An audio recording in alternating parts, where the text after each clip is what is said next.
अनंत चतुर्दशी व्रत भाद्रपद मास की शुक्ल पक्ष की चतुर्दशी तिथि के दिन किया जाता है। हिंदू मान्यताओं के अनुसार अनंत चतुर्दशी व्रत और पूजन करने से भक्त को भगवान विष्णु की कृपा प्राप्त होती है। कहा जाता है कि जब पांडवों को 12 वर्ष के वनवास और 1 वर्ष के अज्ञातवास का प्रण निभाने के लिए कहा गया, तो एक सम्राट से महाराज युधिष्ठिर एक वनवासी बन गए थे। उनका समस्त वैभव उनके पास से चला गया था। वो अपने भाइयों और रानी द्रौपदी के साथ वन में रहने के लिए विवश हो गए। एक बार जब भगवान श्री कृष्ण उनसे भेंट करने के लिए आए, तब उन्होंने दुखी होकर उनसे अपने मन का सारा हाल कहा और उनसे उपाय पूछा।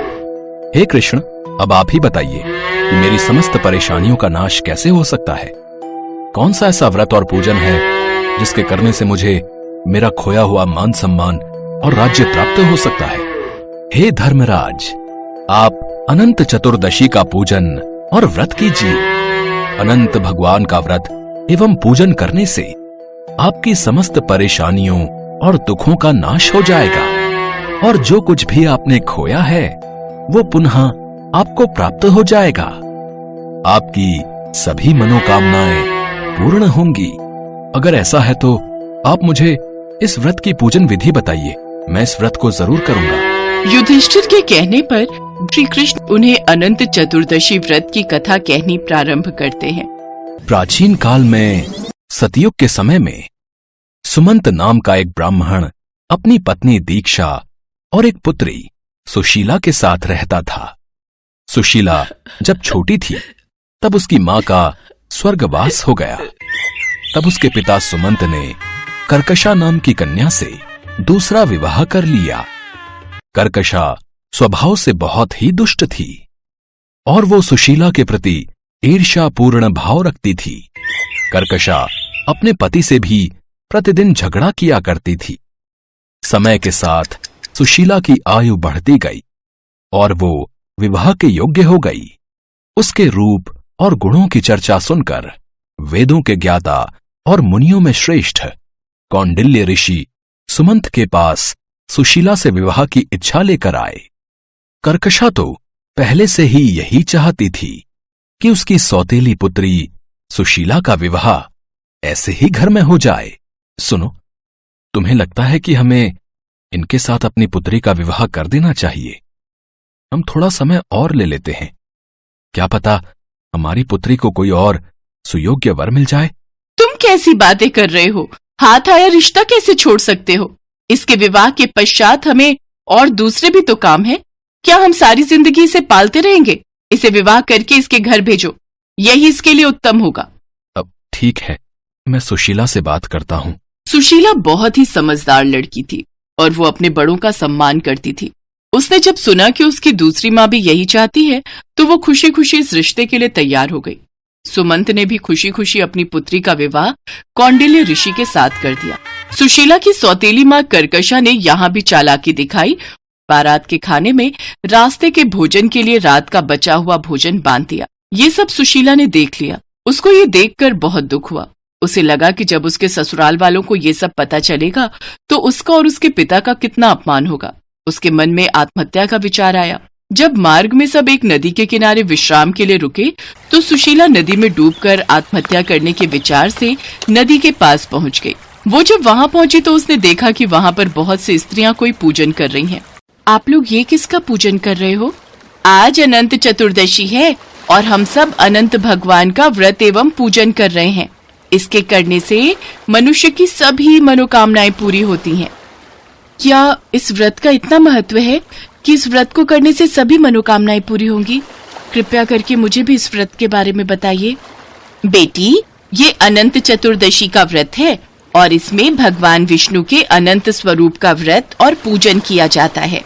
पूजन के बाद 14 गांठों वाले इस धागे को बांधते हैं।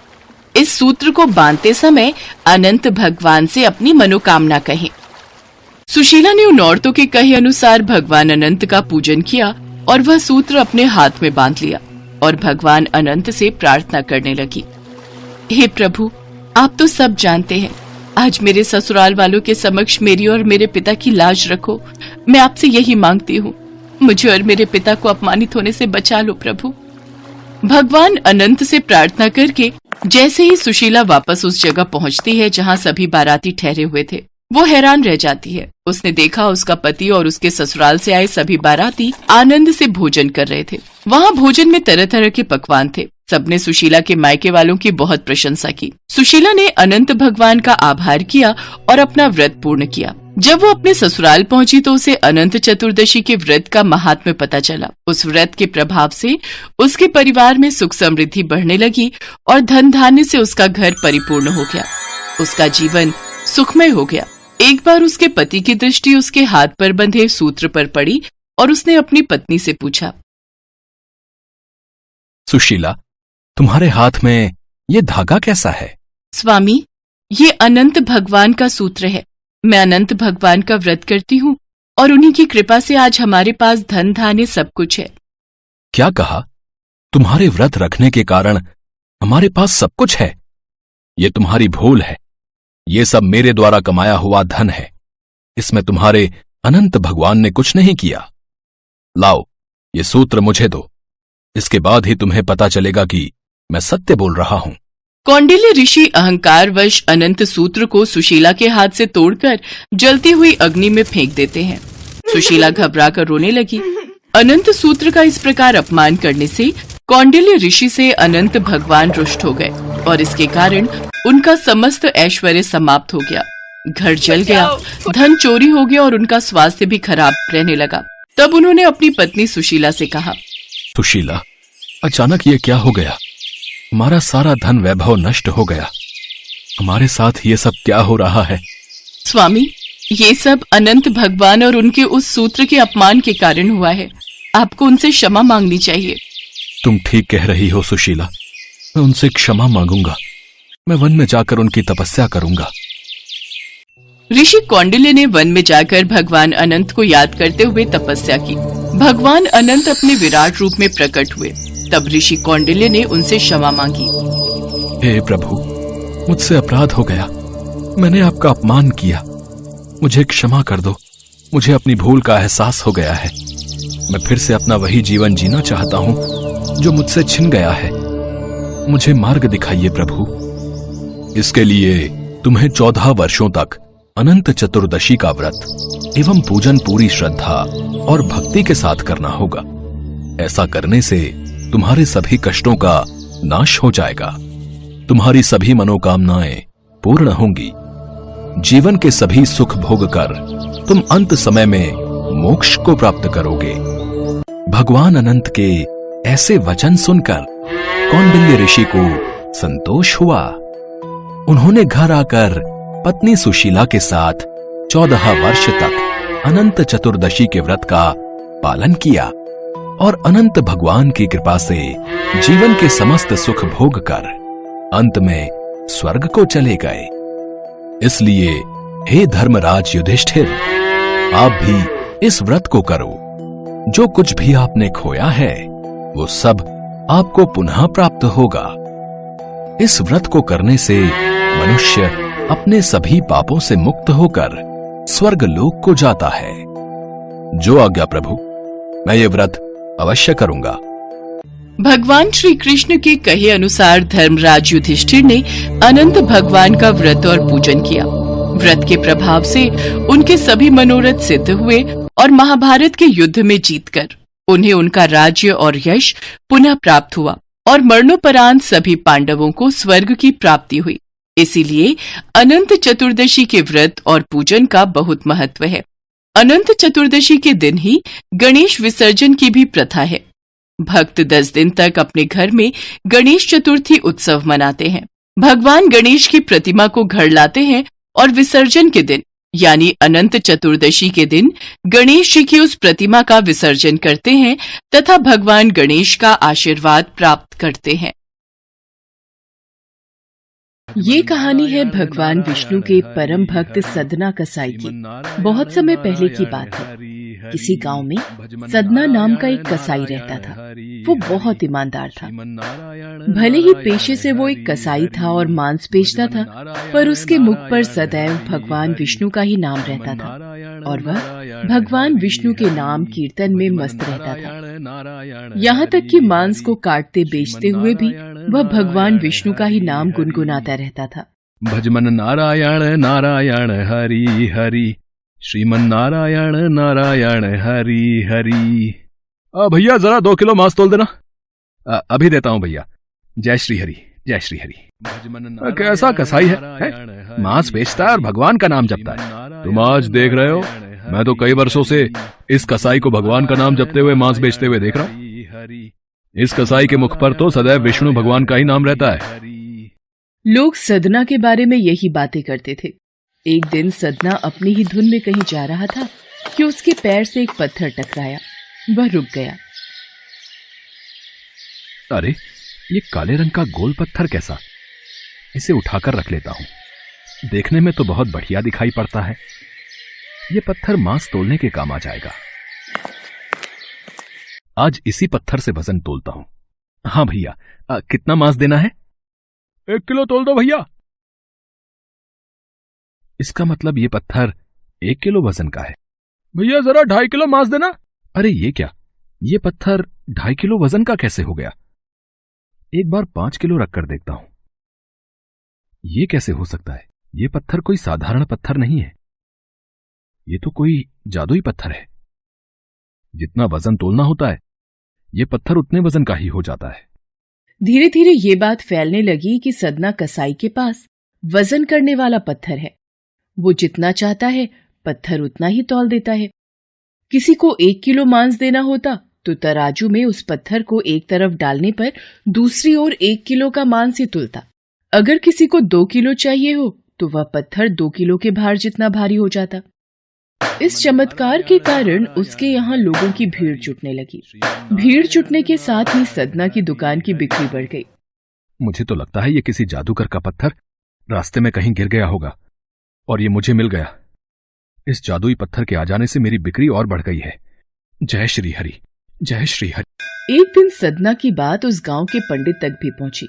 हालांकि वो ऐसी अशुद्ध जगह पर नहीं जाना चाहते थे जहां मांस कटता हो व बिकता हो, किंतु जब एक भक्त ने उन्हें उस पत्थर के बारे में बताया तो पंडित जी के मन में उस चमत्कारिक पत्थर को देखने की उत्सुकता जाग गई। पंडित जी, आप नहीं जानते, उस सदना कसाई के पास सचमुच एक जादुई पत्थर है। हाँ, जो अपना वजन सामान के अनुसार ही कर लेता है। एक बार चलकर देख लें तो अवश्य ही वो पत्थर देखकर आप चकित हो जाएंगे। अब तो इतना जोर दे ही रहा है तो दूर से मैं उस पत्थर को देख लूंगा, पर निकट नहीं जाऊंगा। चल देखूं तो आखिर कौन सा जादुई पत्थर उस सदना कसाई के पास है। भक्त की बात सुनकर पंडित जी उसके साथ सदना की दुकान के पास पहुंचे और दूर से खड़े होकर सदना कसाई को मीट तौलते देखने लगे। उन्होंने देखा कि कैसे वह पत्थर हर प्रकार के वजन को बराबर तौल रहा था। वो ध्यान से उस पत्थर पर दूर से नजरें गड़ाए रहे। अचानक पंडित जी के शरीर के रोए खड़े हो गए। ये कैसे हो सकता है? ये पत्थर तो मुझे इस कसाई के पास जाकर बात करनी ही होगी। अब पंडित जी, आप और मुझ कसाई की दुकान पर मैं आश्चर्यचकित हूं। आइए, कृपा करके यहां बैठिए। मैं आपकी क्या सेवा कर सकता हूं? सदना, तुम्हारे इस चमत्कारिक पत्थर को देखने के लिए ही मैं तुम्हारी दुकान पर आया हूं। या यूं कहें कि ये चमत्कारी पत्थर ही मुझे खींचकर तुम्हारी दुकान पर ले आया है। पर शायद तुम इस बात से पूरी तरह अनजान हो। तुम जिसे पत्थर समझकर मांस तोल रहे हो, वास्तव में वो शालिग्राम जी हैं, जो कि भगवान विष्णु का स्वरूप है। तुम ये नहीं जानते, शालिग्राम जी को इस तरह गले कटे मांस के बीच में रखना व उनसे मांस तोलना बहुत बड़ा पाप है। भगवान विष्णु का पत्थर शालिग्राम? पंडित जी, फिर तो मैं बहुत बड़ा पाप कर रहा हूं। मुझसे भूल हो गई। श्रीहरि, मुझे क्षमा करना। मैं आपके इस रूप को पहचान नहीं पाया। पंडित जी, आप तो ब्राह्मण हैं, अतः आपसे उत्तम सेवा और पूजा भगवान शालिग्राम के इस पत्थर स्वरूप की कोई नहीं कर सकता। मैं भी नहीं। कृपया करके ये पत्थर आप रख लीजिए। ठीक है सदना, मैं भगवान शालिग्राम की सेवा करने के अवसर को भला कैसे ठुकरा सकता हूं। लाओ, ये मैं ले जाता हूं। पंडित जी उस शालिग्राम पत्थर को बहुत सम्मान से घर ले आए। घर आकर उन्होंने वह पूजा अर्चना आरंभ कर दी। कुछ दिन ही बीते थे कि एक रात पंडित जी के स्वप्न में श्री शालिग्राम जी आए और बोले, हे ब्राह्मण, मैं तुम्हारी सेवाओं से प्रसन्न हूं, किंतु तुम मुझे उसी कसाई के पास छोड़ाओ। हे प्रभु, क्या मुझसे आपकी पूजा अर्चना करने में कोई भूल हुई है? ब्राह्मण, तुम मेरी अर्चना पूजा करते हो, मुझे अच्छा लगता है, परंतु जो भक्त मेरे नाम का गुणगान कीर्तन करते रहते हैं, उनको मैं अपने आप को भी बेच देता हूं। सदना तुम्हारी तरह मेरी पूजा अर्चना नहीं करता है, परंतु वो हर समय मेरा नाम गुनगुनाता रहता है, जो कि मुझे अच्छा लगता है। इसीलिए तो मैं उसके पास गया था, और जो भी मेरा नाम सुबह शाम जपता है, मैं तो उसी के अधीन हो जाता हूं। सदना के मुख पर सदैव मेरा ही नाम रहता है, इसलिए मुझे वो अति प्रिय है। सतना मुझे निस्वार्थ प्रेम से याद करता है। मैं जानता हूं तुम्हारी ही तरह वो भी मेरा परम भक्त है। ठीक है प्रभु, जैसी आपकी आज्ञा, मैं कल ही आपका ये स्वरूप उस कसाई को सौंप आऊंगा। पंडित जी अगले दिन ही सदना कसाई के पास गए व उनको प्रणाम करके सारी बात बताई। सदना, तुम महान हो। भगवान विष्णु श्री हरि ने स्वयं तुम्हारे पास रहने की इच्छा जताई है। वो चाहते हैं कि उनके आशीर्वाद स्वरूप ये शिला सदैव तुम्हारे पास ही रहे और वे तुम्हारे द्वारा की गई सेवा का लाभ उठाएं। सच पंडित जी, प्रभु श्री हरि ने ऐसा कहा। वो मुझ कसाई के पास रहना चाहते हैं। यदि प्रभु मेरे पास इस दुकान पर, जहां मैं मांस बेचता हूं, रह सकते हैं, तो मैं क्यों उनके लिए अपना सर्वस्व छोड़कर उनकी भक्ति में नहीं लग सकता। मैं अब से मांस नहीं बेचूंगा। मैं अपने श्री हरि विष्णु भगवान की भक्ति में लीन रहूंगा। मेरा आज से यही नियम है, भगवान श्री हरि की भक्ति करना। पंडित जी ने श्री शालिग्राम जी को सदना को सौंप दिया।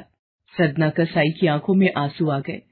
मन ही मन उसने मांस बेचने के कार्य को छोड़ देने का विचार और निश्चय किया कि यदि मेरे ठाकुर को कीर्तन पसंद है तो मैं अधिक से अधिक समय नाम कीर्तन ही करूंगा।